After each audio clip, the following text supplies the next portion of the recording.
Baik, kita mulai. Assalamualaikum warahmatullahi wabarakatuh. Bismillahirrahmanirrahim. Alhamdulillahirabbil alamin.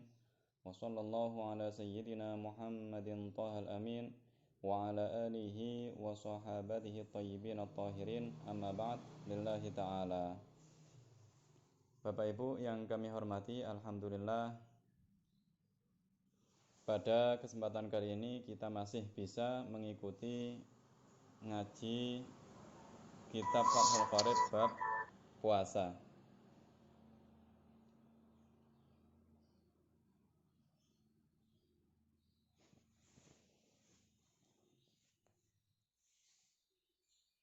Silahkan Bapak Ibu menyiapkan kitab dan perlengkapan alat tulisnya, karena kita akan memulai ngaji pada pagi hari ini.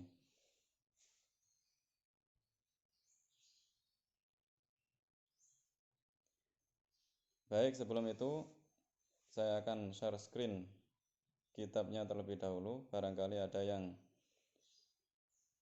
belum memiliki kitab.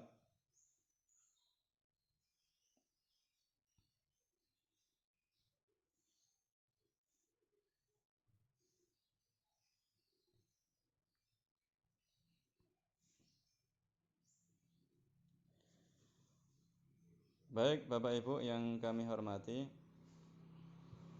kemarin kita sudah mempelajari tentang muqaddimah pada kitab As-Siyam,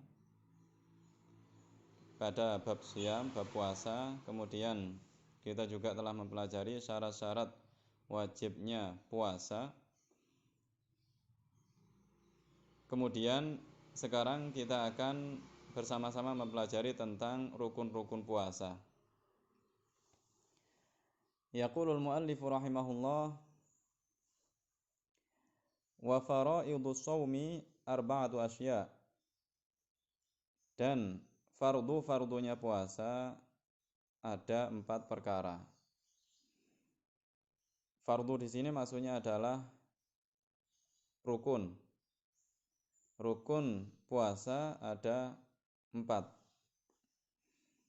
Ahaduha an-niyatu bil qalb. Yang pertama adalah niat di dalam hati. Jadi Bapak Ibu, puasa adalah salah satu ibadah yang disyaratkan niat di dalamnya. Jadi ibadah terkadang sah meskipun dilakukan tanpa niat. Maksudnya niat melaksanakan ibadah tersebut. Terkadang ibadah tersebut tidak sah dilakukan kecuali dengan niat. Ibadah yang sah dilakukan tanpa niat, contohnya bersedekah. Meskipun Bapak Ibu tidak niat di dalam hati, saya niat bersedekah misalkan, ketika bersedekah kepada fakir miskin, maka sedekahnya Bapak Ibu dianggap sah. Namun seperti sholat, wudu, zakat, dan juga puasa, maka tidak dianggap sah kecuali jika disertai dengan niat. Kecuali jika Bapak Ibu niat untuk melaksanakan ibadah-ibadah tersebut. Yang pertama, rukun puasa adalah niat. Niat tempatnya di dalam hati. Niat tempatnya di dalam hati. Oleh karena itu, hanya mengucapkan di dalam dengan lisan, nawaitu shauma ghadin an ada'i fardhi ramadhani hadhihi sanati lillahi ta'ala, hanya itu saja, tapi hatinya kosong, ya. Hatinya teringat sesuatu, misalkan teringat hutang, teringat keluarga, maka itu tidak cukup. Niat yang diucapkan dengan lisan saja tanpa dihadirkan di dalam hati tidak cukup Bapak Ibu. Jadi harus dihadirkan di dalam hati agar niatnya dianggap sah sehingga puasanya sah. Kemudian apa yang dimaksud dengan niat sebenarnya? Apa itu hakikat niat? Para ulama menyebutkan bahwa niat adalah al-qasdul jazim, al-qasdu al-jazim. Atau sebagian ulama menyebutkan qasdu syai'i muqtarinan bi fi'lihi. Intinya niat itu adalah menyengaja melakukan suatu perbuatan. Menyengaja melakukan suatu perbuatan tanpa ada ragu-ragu. Inilah yang dimaksud dengan niat, Bapak Ibu. Jadi niat tidak harus di dalam hati mengatakan saya niat berpuasa Ramadan karena melakukan kewajiban lillahi ta'ala, tidak harus. Atau melafadzkan di dalam hati nawaitu shauma ghadin an ada'i fardhi ramadhani hadhihi sanati lillahi ta'ala, tidak harus seperti itu, Bapak Ibu. Meskipun hanya di dalam hati kita menghadirkan bahwa besok saya puasa Ramadan atau puasa fardhu Ramadan, itu sudah cukup. Dengan bahasa apapun, dengan bahasa Indonesia, bahasa Arab, atau bahasa daerah Bapak Ibu masing-masing, itu sudah mencukupi. Kenapa? Karena hakikat niat adalah al-qasdu al-jazim, menyengaja melakukan sesuatu tanpa ada ragu-ragu, tanpa ada keraguan sedikit pun. Oleh karena itu, ketika kita berwudu misalkan, maka tidak usah was-was, ya.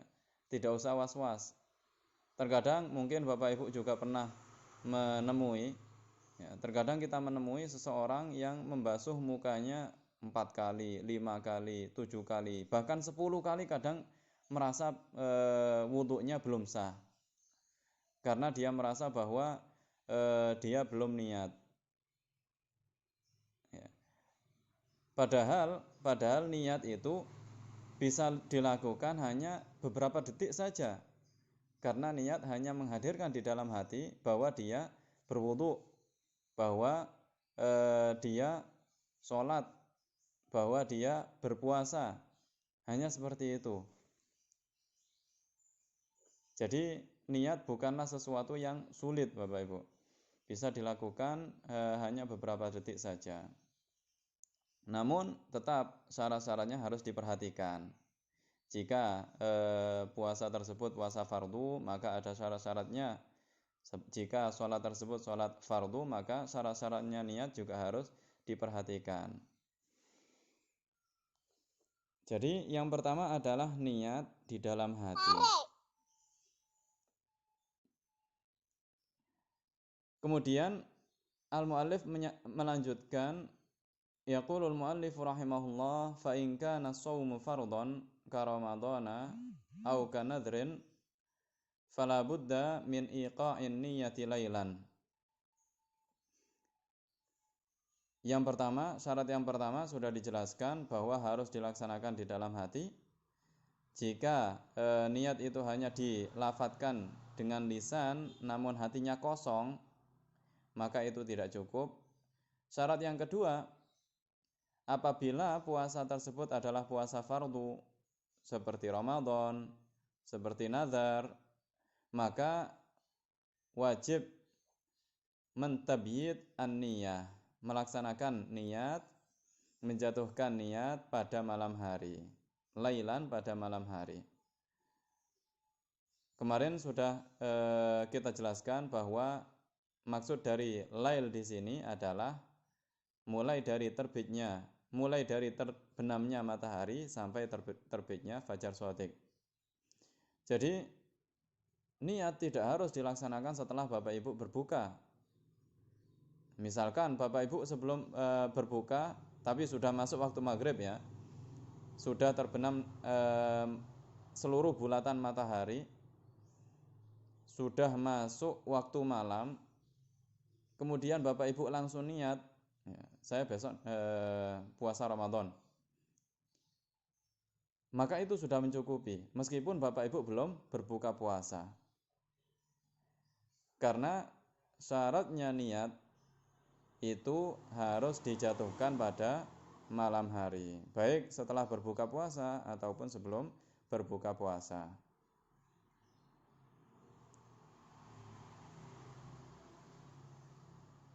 Di sini kenapa al-muallif rahimahullah menyebutkan jika puasa tersebut fardu? Lalu bagaimana dengan puasa yang sunnah? Apakah tidak disyaratkan dijatuhkan pada malam hari? Jawabannya adalah iya, Bapak Ibu. Jika puasa tersebut adalah puasa sunnah, seperti puasa Senin Kamis, puasa nisfu Sya'ban, puasa Syawal, ya, dan puasa-puasa sunnah lainnya, maka boleh dilaksanakan setelah terbitnya fajar shadiq sampai tergelincirnya matahari, Bapak Ibu. Jadi misalkan Bapak Ibu pada malam harinya tidak ada keinginan untuk berpuasa. Ternyata pada pagi harinya setelah sholat subuh misalkan ada keinginan kuat untuk berpuasa, akhirnya dia niat berpuasa, maka niat berpuasa Senin misalkan hari Senin, maka puasanya tersebut sah. Kenapa? Karena dilakukan pada waktunya.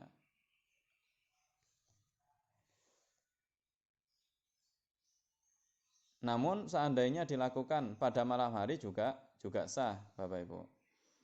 Sampai kapan niat tersebut, niat puasa sunnah tersebut bisa dilakukan? Sampai tergelincirnya matahari. Ya. Jadi jika matahari sudah tergelincir dari tengah-tengah langit ke arah barat, yakni sudah masuk waktu zuhur, maka tidak bisa lagi kita berniat puasa sunnah. Tidak bisa lagi kita berniat puasa sunnah. Jadi selama matahari belum tergelincir dari tengah-tengah langit ke arah barat, maka kita masih bisa berniat melaksanakan puasa sunnah. Namun ada catatan di sini Bapak Ibu.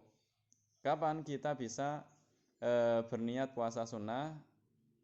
Dan puasa kita sah apabila sebelum itu kita tidak melaksanakan hal-hal yang membatalkan puasa.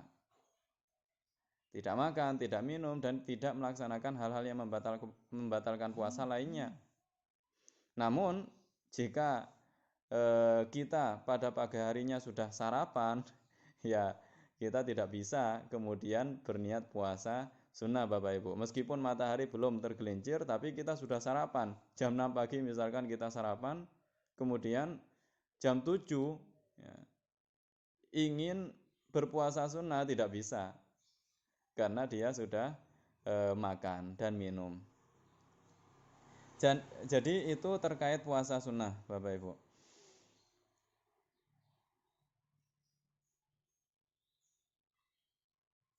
Kemudian yang selanjutnya adalah ya, syarat yang kedua saya ulangi adalah menjatuhkan niat pada malam hari, yakni setelah terbenamnya matahari seluruh bulatannya sampai terbitnya fajar shadiq.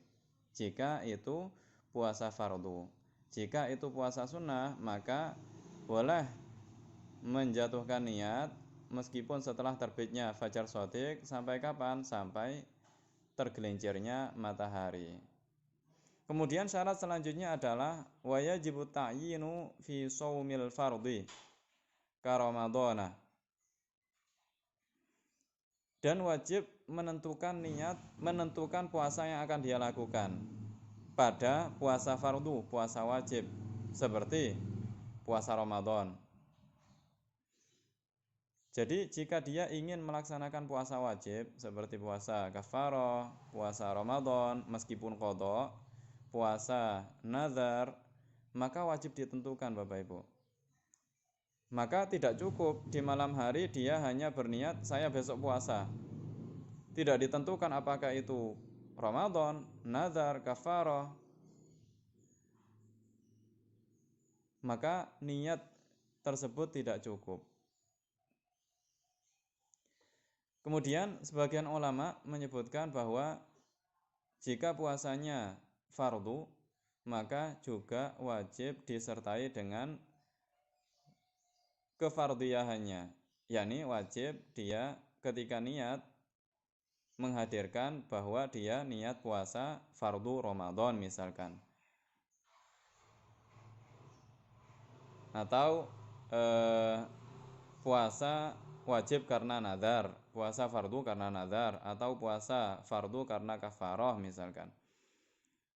Namun sebagian ulama tidak mensyaratkan hal tersebut, sehingga seandainya seseorang niat menghadirkan di dalam hatinya bahwa dia akan berpuasa Ramadan gitu saja, maka sudah cukup. Jadi inilah syarat-syarat bagi puasa fardu. Yang pertama dilaksanakan di dalam hati, yang kedua dijatuhkan pada malam hari, dilaksanakan pada malam hari, yang ketiga ditentukan. Kemudian al-muallif melanjutkan, yaqul wa akmalu niyyati shaumihi ay yaqula syakhsu nawaitu shauma ghadin an adai fardhi ramadhani hadhihi sanati lillahi ta'ala. Jadi jika ingin niat yang sempurna, maka inilah contoh lafadznya Bapak Ibu. Dan paling sempurnanya niat berpuasa adalah dengan mengucapkan, saya niat puasa besok untuk melaksanakan kefarduan bulan Ramadan pada tahun ini karena Allah Subhanahu wa ta'ala. Ini jika dia ingin melaksanakan niat yang sempurna. Jika tidak, maka nawaitu shauma ghadin an ada'i fardhi Ramadan hadis sana gitu saja cukup. Atau di dalam hati cuma menghadirkan saya besok puasa Ramadan misalkan. Saya besok puasa ya puasa Ramadan, itu sudah cukup. Namun bukan yang paling sempurna. Di sini al-muallif mencontohkan ayyaqula syakhsu dengan dia mengatakan, ini hanya contoh Bapak Ibu ya. Jadi jangan terkecoh dengan contohnya al-muallif. Ya, jadi ini hanya contoh, namun harus dilaksanakan di dalam hati. Tidak cukup hanya diucapkan dengan lisan, namun hatinya kosong dari niat. Kemudian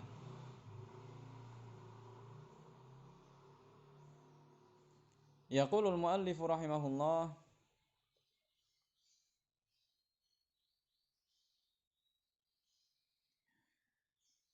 watsani al-imsaku anil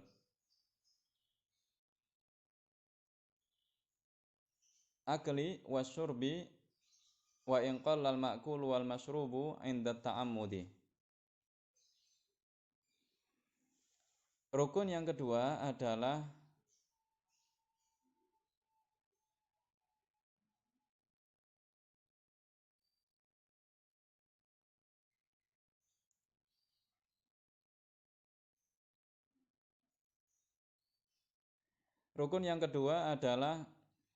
menahan diri dari makan dan minum. Meskipun makanan dan minuman yang dia konsumsi itu sedikit dengan sengaja. Artinya apa, Bapak Ibu? Makan dan minum meskipun hanya sedikit itu dapat membatalkan puasa. Meskipun hanya, kalau dalam bahasa Jawa itu namanya upo. Kalau dalam bahasa Indonesia sisa makanan, ya. Jadi misalkan seseorang setelah sahur langsung tidur, tidak berkumur terlebih dahulu. Akhirnya di mulutnya masih ada potongan-potongan kecil nasi yang lengket di giginya. Kemudian setelah dia terbangun, setelah masuk waktu subuh, dia bangun ya, untuk melaksanakan sholat subuh. Kemudian dia menelan ludah yang bercampur dengan sisa-sisa makan sahurnya. Maka puasanya tidak sah. Kenapa? Karena dia memasukkan makanan ke dalam tubuhnya dengan sengaja. Meskipun itu hanya sisa-sisa makanan, meskipun itu hanya bentuknya kecil-kecil, Bapak Ibu. Jadi itu dapat membatalkan puasa, sehingga puasanya batal.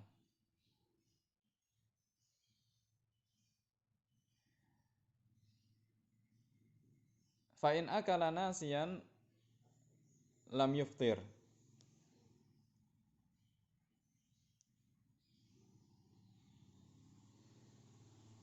Fa in akala nasiyan au jahilan lam yuftir.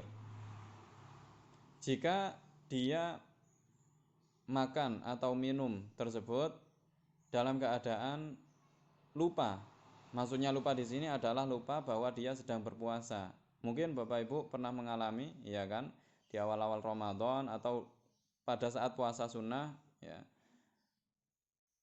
Khususnya bagi yang jarang berpuasa, ya, padahal dia sudah niat berpuasa. Kemudian pada pagi hari karena terbiasa dia minum pada pagi hari, akhirnya dia minum.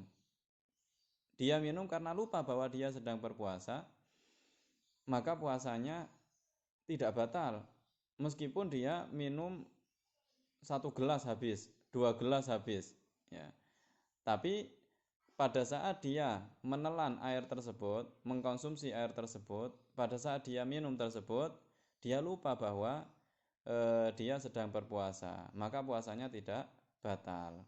Namun apabila dia minum, misalkan dapat setengah gelas, dia ingat bahwa dia berpuasa, tapi sisa air minum yang masih di mulutnya itu masih dia telan, padahal dia sudah ingat bahwa dia sedang berpuasa, maka di sini puasanya batal, Bapak Ibu. Jadi makanan dan minuman yang dikonsumsi pada saat dengan sengaja maka dapat membatalkan puasa, namun yang dikonsumsi tanpa sengaja karena lupa misalkan bahwa dia sedang berpuasa, maka tidak membatalkan puasa.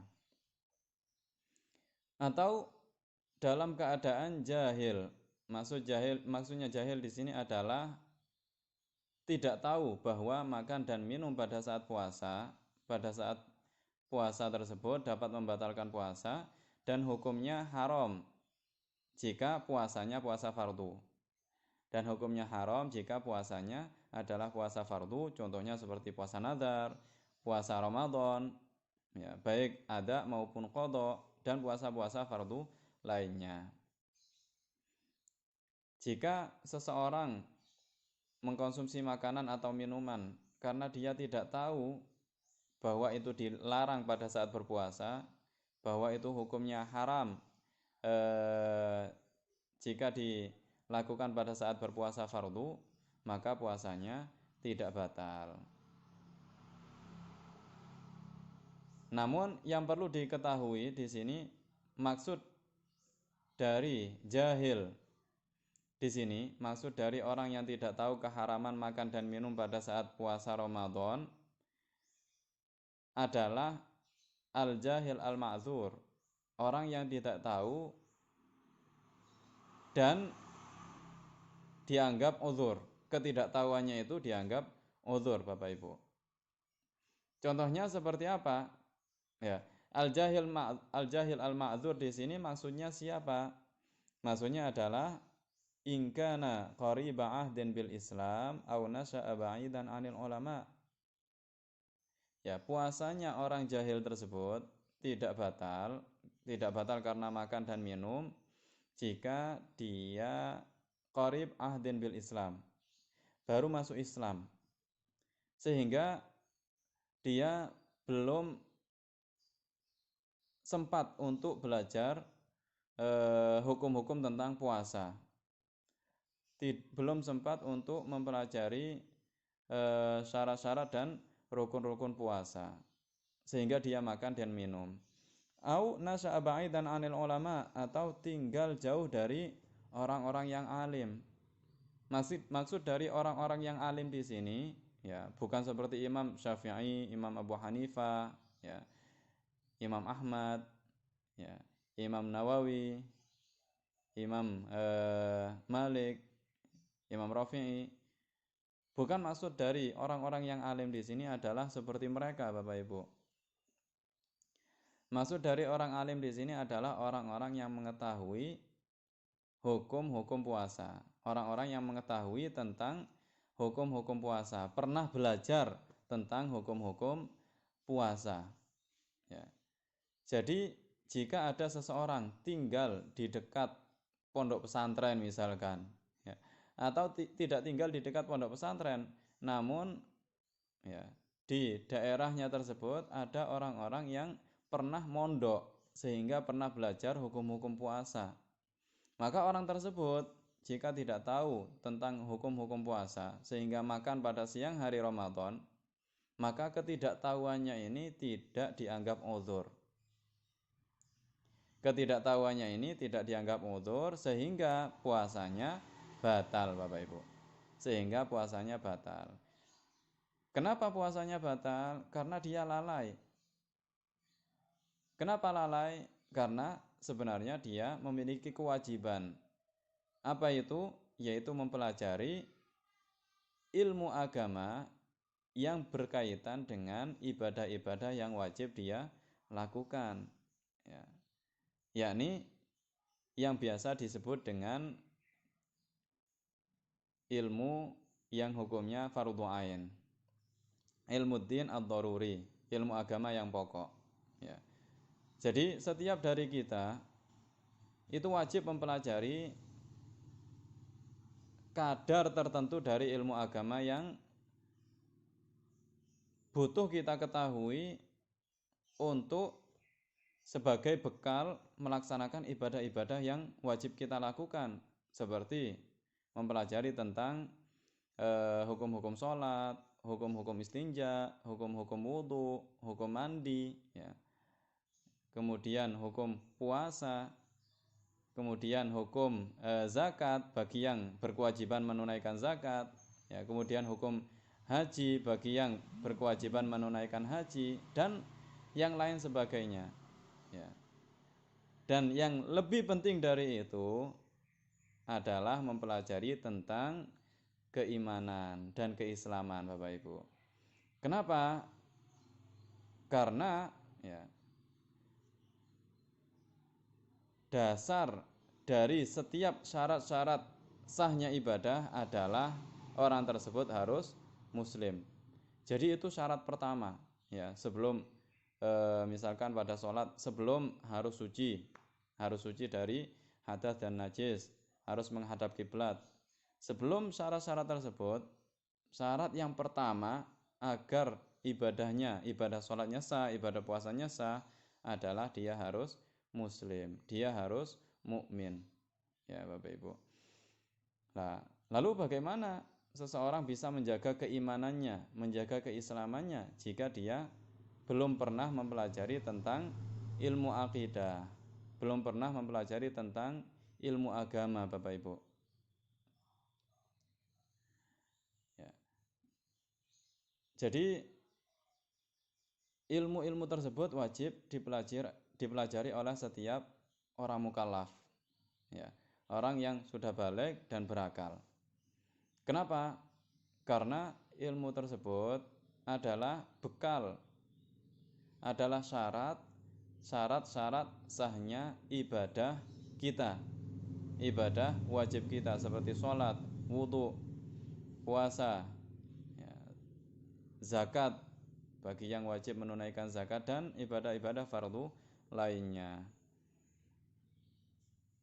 Oleh karena itu, ya, saya anjurkan kepada seluruh peserta ngaji pada kesempatan kali ini, ya, untuk juga mengikuti kajian-kajian yang diselenggarakan oleh Yayasan Syahama, khususnya yang di sana dijelaskan tentang ilmu-ilmu akidah Ahlus Sunnah wal Jamaah, ya.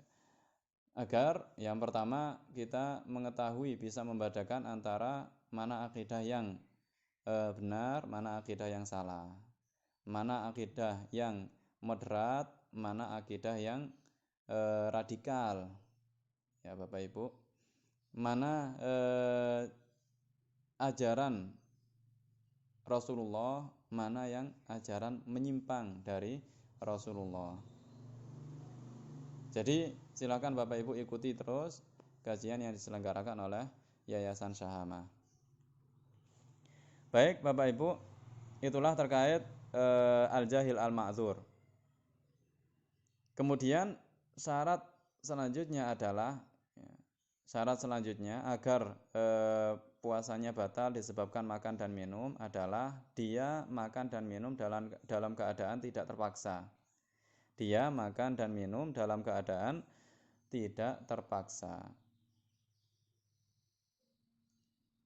Jadi jika ada orang makan karena dia dipaksa, misalkan si A memiliki teman yang jahat sekali pada si A, tidak suka jika si A ini berpuasa. Akhirnya temannya si A ini berkata, si A, kamu jika berpuasa, jika kamu tidak makan sekarang, maka akan aku pukul dengan pukulan yang keras. Akan aku aniaya kamu, akan aku sakiti kamu. Ya. Sehingga si A makan. Karena si A yakin bahwa si B ini, bahwa temannya ini, jika dia tidak menuruti kemauannya, maka si B ini pasti akan melakukan ancamannya, pasti akan memukul si A. Ya, tidak bercanda, si B ini tidak bercanda, tidak bergurau, tidak main-main. Ya, sehingga si A makan. Jadi makannya si A ini yang dilakukan pada saat dia dipaksa tidak membatalkan puasa. Kenapa? Karena dilakukan pada saat mukroh, pada saat atau dalam keadaan terpaksa.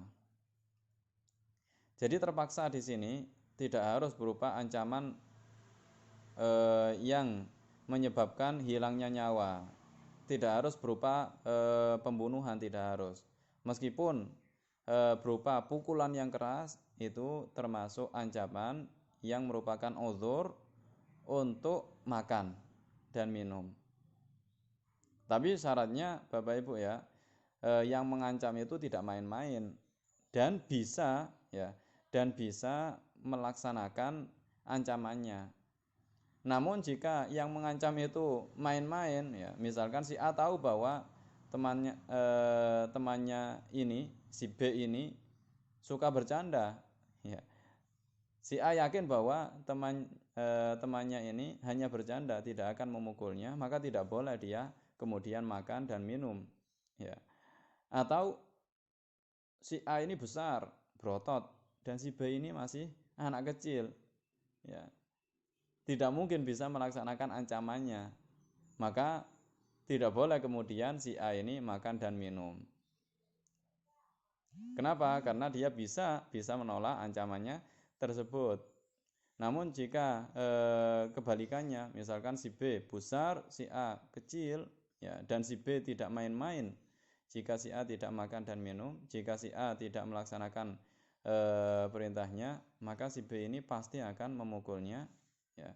Jika si A kemudian makan dan minum, maka puasanya si A tetap dihukumi sah, karena dilaksanakan pada saat dalam keadaan mukroh atau terpaksa.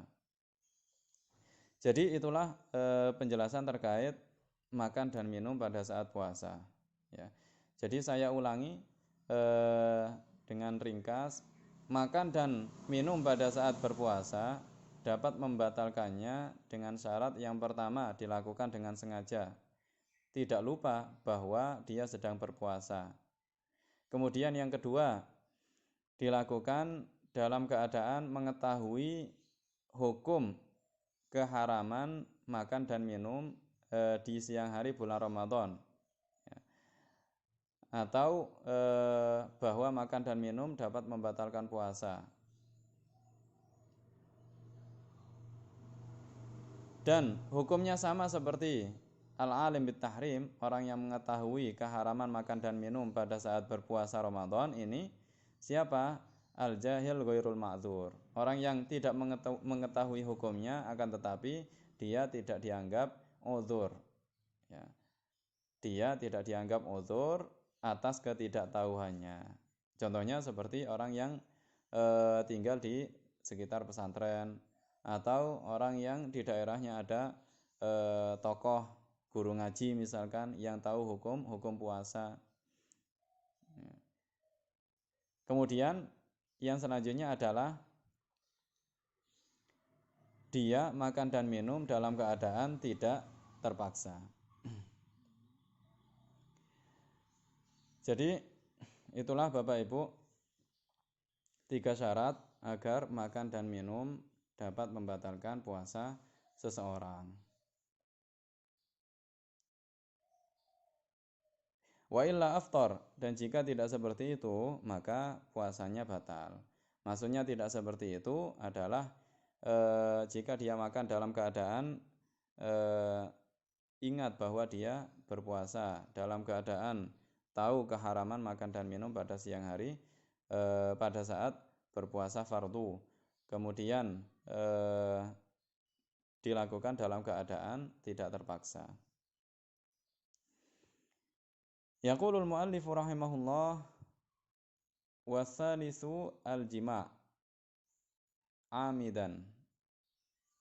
Yang selanjutnya adalah menahan diri dari jima', menahan diri dari bersetubuh yang dilakukan dengan sengaja. Bersetubuh yang dilakukan dengan sengaja. Jadi yang dapat membatalkan puasa selanjutnya adalah jima, Bapak Ibu. Apa yang dimaksud dengan jima itu? Apakah hanya tidur seranjang atau hanya berada di bawah selimut berdua atau hanya berada di dalam kamar berdua? Atau bagaimana? Yang dimaksud jima di sini adalah memasukkan hasyafah atau kepala zakar, memasukkan kepala zakar atau seukuran kepala zakar bagi orang yang tidak memiliki kepala zakar ke dalam farji perempuan. Ke dalam farji perempuan. Jadi inilah yang dimaksud dengan jima. Jadi jika hanya menyentuhkan ujung zakar ke kulit farji perempuan saja, ini belum termasuk atau belum disebut jima, Bapak Ibu. Jadi kapan puasanya batal? Apabila dia sudah memasukkan kepala zakarnya atau seukuran kepala zakarnya. Kenapa seukuran kepala zakarnya? Karena terkadang seseorang tidak memiliki kepala zakar, Bapak Ibu. Kok bisa tidak memiliki? Ya dengan berbagai alasan, misalkan terpotong, ya, misalkan kecelakaan sehingga kepala zakarnya putus, ya. Apakah kemudian orang yang tidak memiliki hasyafah atau kepala zakar ini tidak bisa disebut jima? Masih bisa. Bagaimana? Yaitu dengan memasukkan seukuran kepala zakar. Ya, misalkan jadi dengan dia memasukkan seukuran kepala zakar ke farji perempuan, maka dia dianggap sudah melakukan jima. Nah, jima yang dilakukan di siang hari bulan Ramadan, ya, jima yang dilakukan pada saat berpuasa ini dapat membatalkan puasanya. Kemudian yang selanjutnya adalah kapan jima ini dapat membatalkan puasa seseorang? Jika dilaksanakan dengan sengaja. Maksudnya dilaksanakan dengan sengaja di sini adalah dia ingat bahwa dia sedang berpuasa.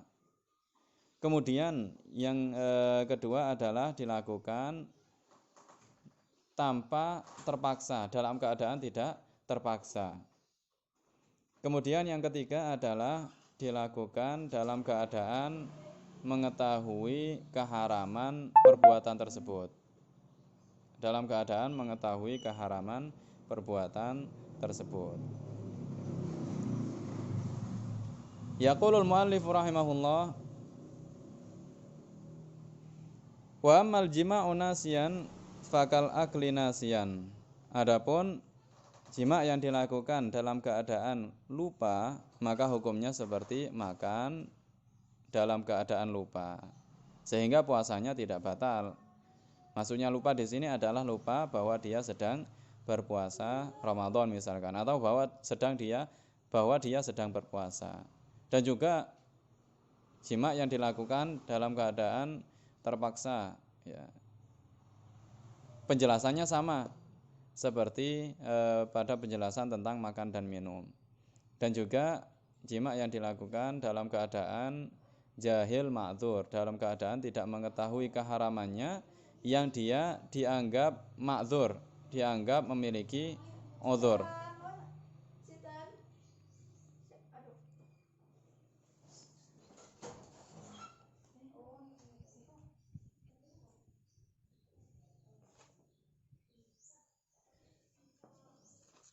Ya, Bapak Ibu yang kami hormati,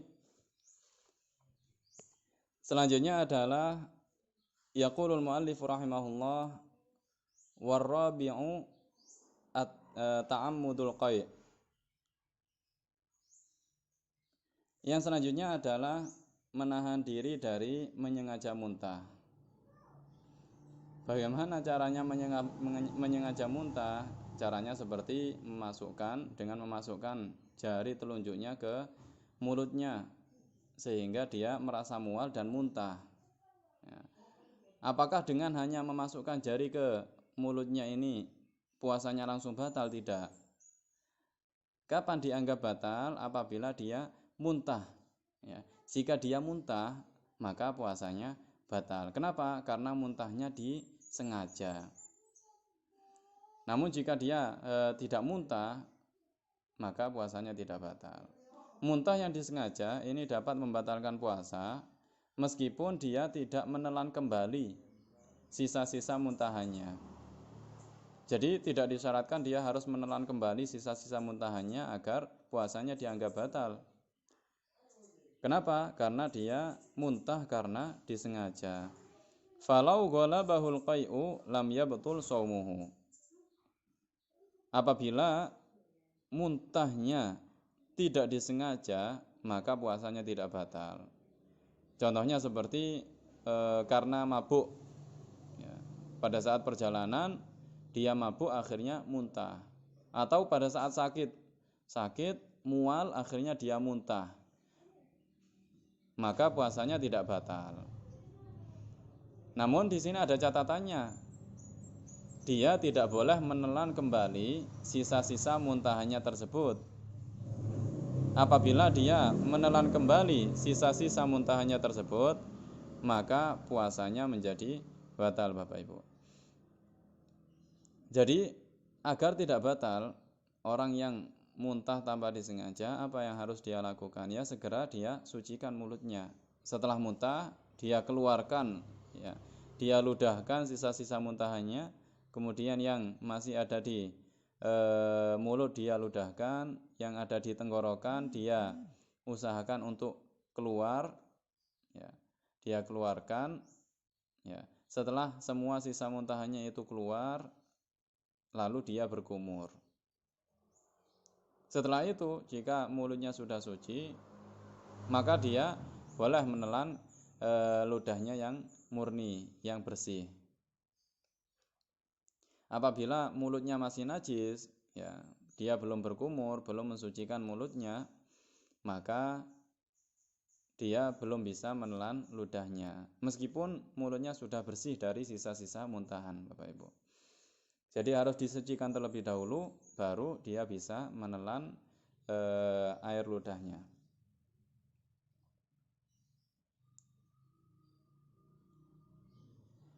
Jadi itulah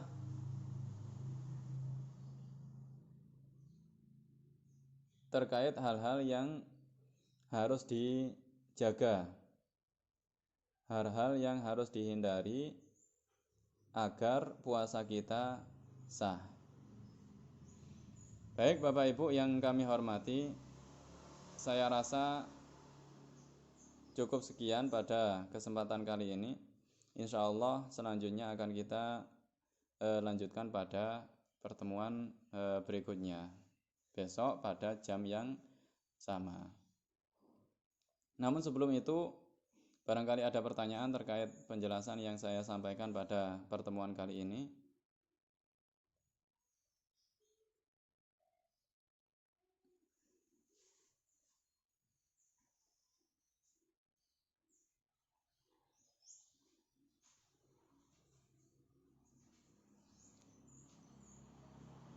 Baik, jika tidak ada, maka mari kita akhiri ngaji pada kesempatan kali ini. Ya, Ustaz, ada.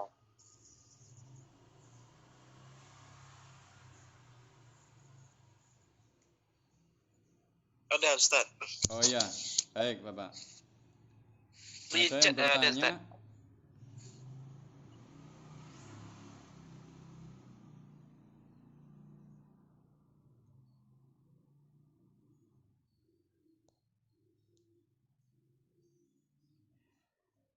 Gosok gigi pakai odol di siang hari apakah batal puasa kita, Ustaz? Jadi sebenarnya gosok gigi, bersiwak, ya, itu tidak membatalkan puasa selama kita tidak menelan, ya, tidak menelan apa itu ludah yang bercampur dengan odol, ludah yang bercampur dengan siwak, pecahan-pecahan siwak, ya Bapak Ibu. Jadi bersiwak, gosok gigi itu tidak membatalkan puasa. Namun jika kita menggunakan pasta gigi, ya pasta gigi dengan merek apapun, ya maka kita usahakan sebelum apa itu kita keluar dari kamar mandi, kita berkumur sampai mulut kita benar-benar bersih dari sisa-sisa odol, Bapak Ibu. Jika masih terasa manis, ya, jika apa itu masih ada sisa-sisa odol, maka kita bersihkan. Jika tidak kita bersihkan, kemudian kita menelan air ludah yang bercampur dengan bekas odol tersebut, maka puasa kita tidak sah, maka puasa kita batal. Oleh karena itu, pada siang hari saya anjurkan untuk gosok gigi tanpa odol saja, ya, agar Bapak Ibu tidak kerepotan menghilangkan bekas odol tadi, ya. Kemudian ada yang bertanya, ya, bisa dipahami ya Bapak Riki Haryanto? Halo? Bisa dipahami ya Bapak Ibu?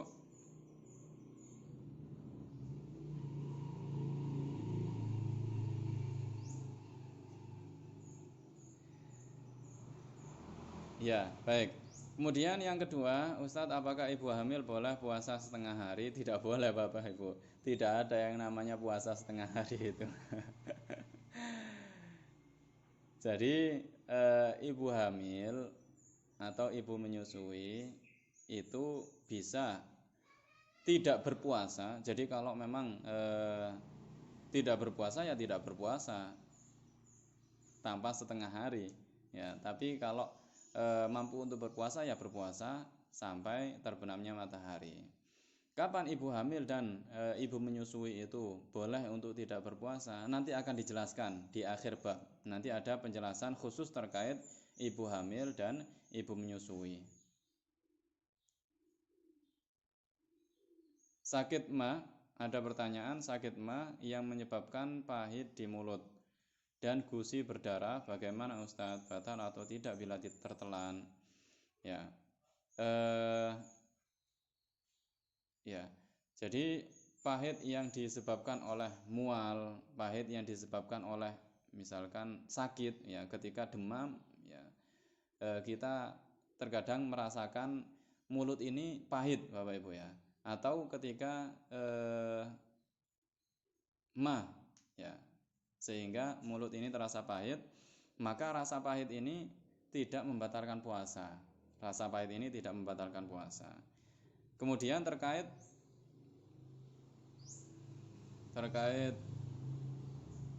gusi berdarah. Nah, terkait ma sebelum itu, oleh karena itu Bapak Ibu, jika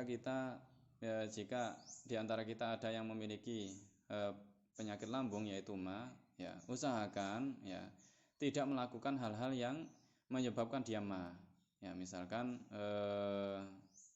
ya apapun itu saya tidak tahu. Jadi tidak melakukan hal-hal yang menyebabkan dia ma. Dan ketika sahur, ya dia makan sekiranya pada saat dia berpuasa mahnya tidak kambuh. Ya, jadi bisa diantisipasi sebelumnya Bapak Ibu. Kemudian gusi berdarah, Jika kita menelan air ludah yang bercampur dengan darah, bagaimana Ustadz? Ya, batal. Karena kita menelan air ludah yang sudah bercampur dengan darah. Jadi bagaimana solusinya agar puasa kita tidak batal? Maka darahnya harus diludahkan Bapak Ibu. Ya, jika kita merasa misalkan kok ada yang asin di mulut, ya, biasanya kalau asin maka gusinya ada yang berdarah, sehingga jika diludahkan ternyata memang benar air ludahnya berwarna merah, maka wajib dia ludahkan. Karena jika dia menelan air ludah tersebut maka puasanya batal. Ya, jadi tetap tidak boleh menelan air ludah yang bercampur dengan darah.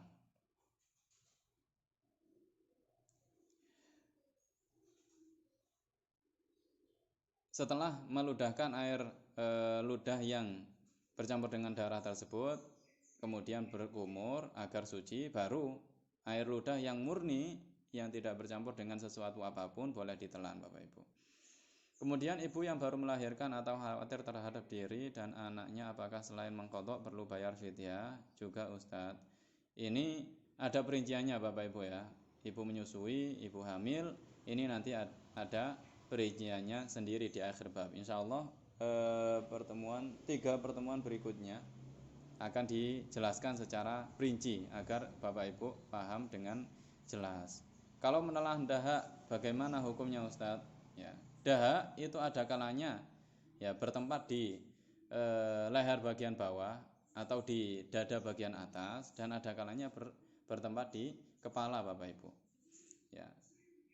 Jika yang bertempat di dada bagian atas ini kita telan tanpa kita keluarkan ke makhraj ha, ya, dia masih ada di dalam, langsung kita telan, maka itu tidak membatalkan puasa.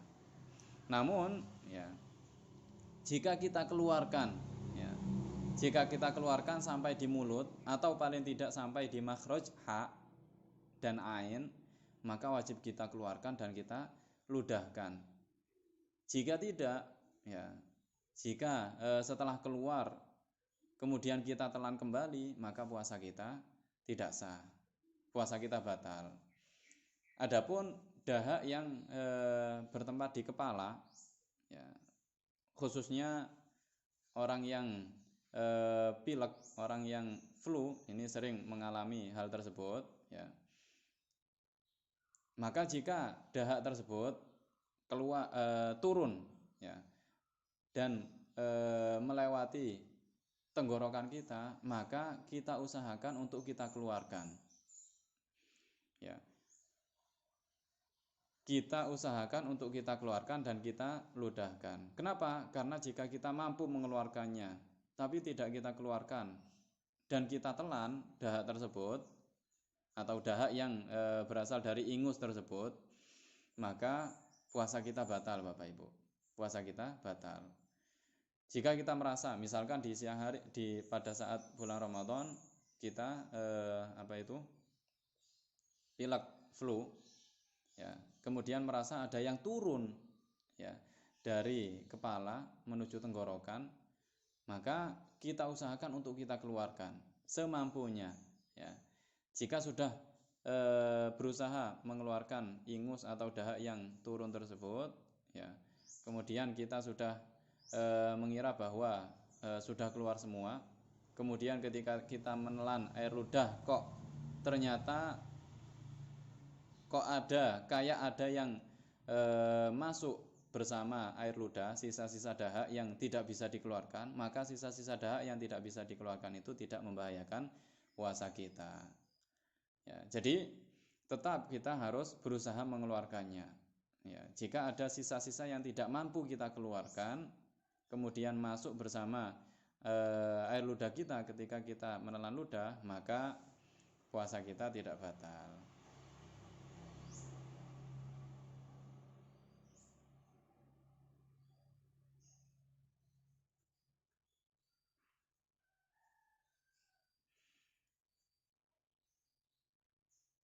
jika dia tanpa sengaja menelan air ludah yang telah bercampur dengan darah tersebut, apakah batal puasanya?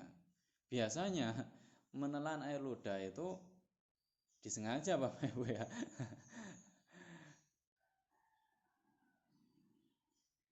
Bangun tidur biasanya kita, ya makanya bagi yang memiliki apa itu penyakit gusi berdarah, ya ketika bangun tidur jangan ditelan air ludahnya, ya khawatirnya air ludahnya bercampur dengan darah, ya diludahkan terlebih dahulu. Ya jika memang bercampur dengan air darah, ya bercampur dengan darah, ya alhamdulillah. Namun jika tidak bercampur dengan darah, maka ya tidak apa-apa. Jadi seperti itu. Jika yang merasa bahwa dia memiliki penyakit seperti ini, jangan langsung ditelan, akan tetapi diludahkan. Kalau orang tua sudah udzur, kadang kuat, kadang tidak kuat, apakah wajib qadha ataukah bayar fidyah atau bagaimana? Orang tua juga akan dijelaskan pada pembahasan mengenai wanita hamil dan wanita menyusui. Baik Bapak Ibu yang kami hormati, bila ada pertanyaan, insya Allah besok akan saya berikan sesi untuk tanya jawab seputar ibadah puasa.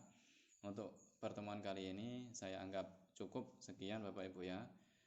Semoga ilmu yang kita kaji bersama pada kesempatan kali ini menjadi ilmu yang manfaat dan barokah fid dunya wal akhirah, amin amin ya rabbal alamin. Mari kita akhiri, kita tutup dengan bacaan tahlil, sholawat dan istighfar 1 kali, dengan harapan Allah memberikan kemanfaatan dan keberkahan pada ilmu kita.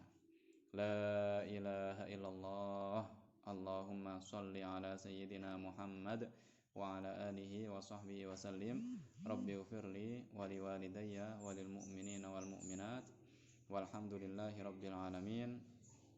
Akhirul kalam, wallahul muwaffiq ila aqwamit thoriq. Wassalamualaikum warahmatullahi wabarakatuh.